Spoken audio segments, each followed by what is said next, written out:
บ้านเงินแมนหมดไปขนาดเอาแต่เลยขนาดก็เดียวก็ดี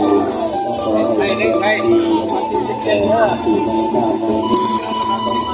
ในก็จะดีก็จะงานก็จะเสียเป็นนักดีเราดีแม่ก็ขอทุกข้อทุกสิ่งดีๆทุกการทุกคนเด้อ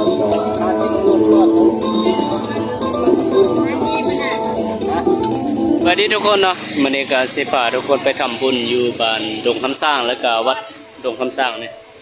อันนี้เป็นวัดดงคำสร้างอันนี้โอเคจุดสาวๆนี่ก็จะเอาพระลงก็คือเราต้องได้ไปให้มันครบ9วัดในมื้อนี้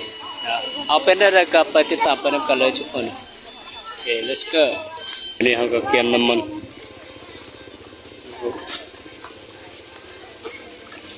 เตรียมบดพระเอาไปย่างเข้าไปรถนะ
ฝากกดเรา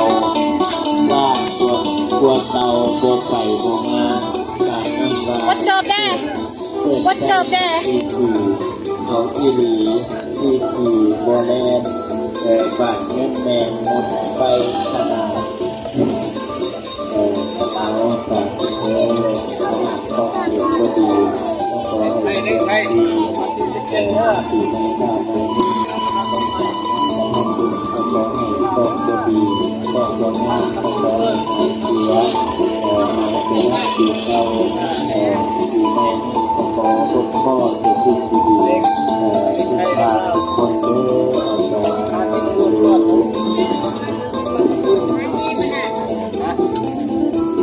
นั่นละ